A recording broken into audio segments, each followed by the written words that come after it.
Assalamualaikum warahmatullahi wabarakatuh.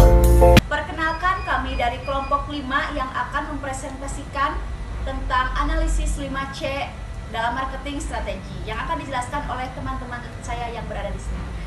Baik, langsung saja kita perkenalan yuk satu-satu. Nama saya Siti Fatin Arbah. Nama saya Sinta Durmawati. Nama saya Clarissa Rindiani. Nama saya Tina Priwastiani. Nama saya Cindy Farida. Nama saya Nuraini Mutiara Putri. Nama saya Rini Amelia. Baik, kita langsung saja yuk ke pemateri yang pertama.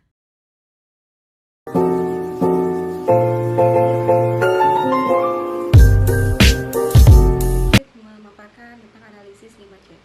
Analisis 5C adalah analisis situasi yang membantu menentukan kekuatan atau kelemahan suatu produk ataupun brand di pasaran. 5C merupakan pedoman bagi perusahaan dalam menentukan rencana ataupun keputusan strategi pemasaran yang tepat untuk mencapai keunggulan kompetitif. Analisis 5C juga dapat mengembangkan wawasan yang kuat dalam bidang utama kekuatan perusahaan dan lebih memahami bagaimana mengembangkan keunggulan kompetitif relatif dibandingkan pesaing. Ada 5 istilah. Yang pertama company, yang kedua customer, yang ketiga kompetitor, yang keempat collaborators, dan yang kelima ada climate. Sekian dari pemateri 1, selanjutnya akan dijelaskan oleh pemateri 2. Analisis aspek perusahaan dilakukan terhadap visi, strategi, kapabilitas, lini produk, teknologi, budaya, dan tujuan dari perusahaan. Tujuan utama menganalisis company adalah untuk menentukan apakah perusahaan berada di posisi terbaik untuk memenuhi kebutuhan pelanggan. Dalam hal ini, perusahaan harus mengetahui apa yang harus saya jual.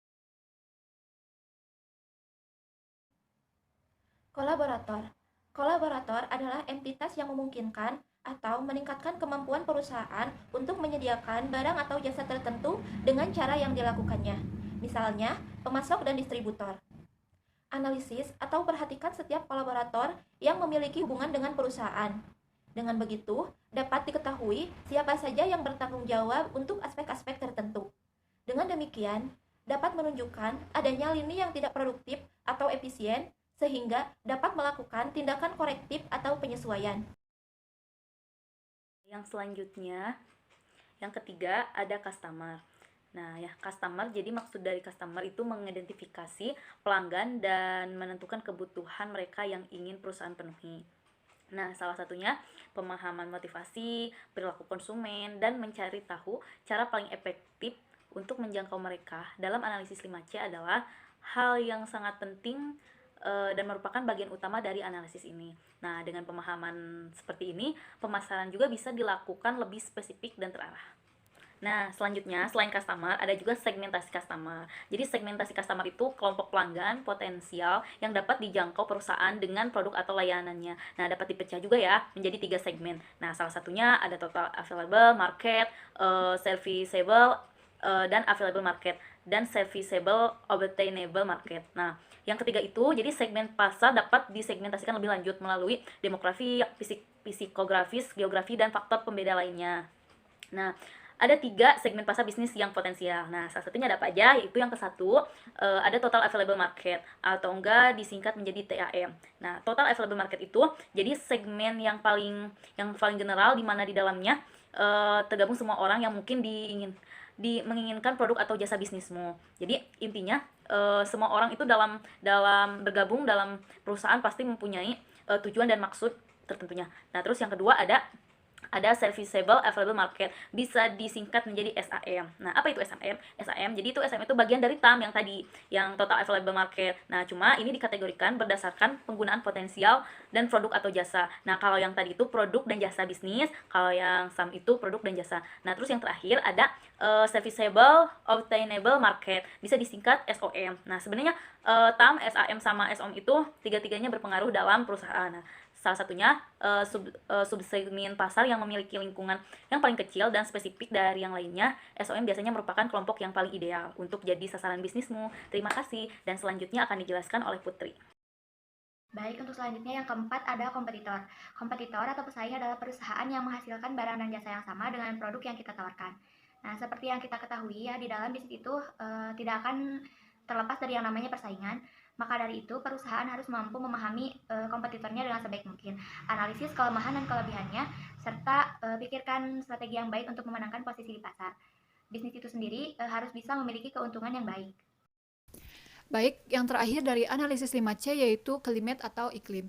Climate atau iklim merupakan faktor eksternal ataupun perubahan-perubahan yang terjadi dalam eksternal perusahaan yang dapat mempengaruhi keadaan pasar dan juga operasi bisnis. Mungkin di antara faktor-faktor lainnya atau aspek lainnya, aspek inilah yang paling sulit dan juga kompleks karena berkaitan langsung dengan eksternal perusahaan yang kita tahu bahwa eksternal perusahaan itu merupakan variabel yang sulit atau bahkan tidak bisa dikontrol. Nah, sehingga di sini pentingnya untuk menganalisis iklim atau climate itu memberikan timing yang tepat kepada perusahaan kapan seharusnya menentukan atau mengeksekusi strategi-strategi dan juga memberikan petunjuk bagi perusahaan untuk melakukan tindakan-tindakan adaptasi apabila terjadi perubahan sewaktu-waktu sehingga kestabilan bisnis tidak terganggu. Nah, di dalam analisis climate ini atau yang sekarang lebih dikenal dengan PES analisis itu ada beberapa komponen, diantaranya P berarti politik, E ekonomi, S sosial, T teknologi, E environment atau lingkungan, L law atau aturan. Contoh pemasaran 5C marketing. Nah, kelompok kami sendiri mengambil contoh dari perusahaan Coca-Cola, di mana menurut pelanggan perusahaan Coca-Cola itu merupakan perusahaan besar yang memproduksi banyak minuman secara massal dan yang diproduksi secara massal dan dikonsumsi oleh semua pelanggan dari hampir semua segmen dan demografi. Nah, untuk perusahaan sendiri, Coca-Cola adalah salah satu merek minuman terbesar dan memiliki portofolio banyak merek seperti Coca-Cola, Sprite, dan banyak lagi. Perusahaan Coca-Cola hadir di sebagian besar dunia dan dinyatakan di Amerika Serikat. Nah, untuk persaingannya sendiri, yaitu merupakan perusahaan dari Pepsi, di mana Pepsi ini juga adalah pesaing terbesarnya bersama dengan persaingan lokal di seluruh pasar. Nah, untuk Coca-Cola sendiri. Nah, untuk kolaborasi, perusahaan Coca-Cola ini juga bekerja sama dengan banyak perusahaan untuk pembotolan, pengadaan, dan bahan-bahan. Untuk konteks atau iklim, merek Coca-Cola ini diasumsikan mengandung gula tinggi sehingga banyak orang mengharapkan dan lebih memilih pilihan yang lebih sehat dibandingkan produk pesaing sejenis. Sekian presentasi dari kelompok 5, semoga bermanfaat bagi teman-teman semua yang nonton. Sekian dan terima kasih. Wassalamualaikum warahmatullahi wabarakatuh.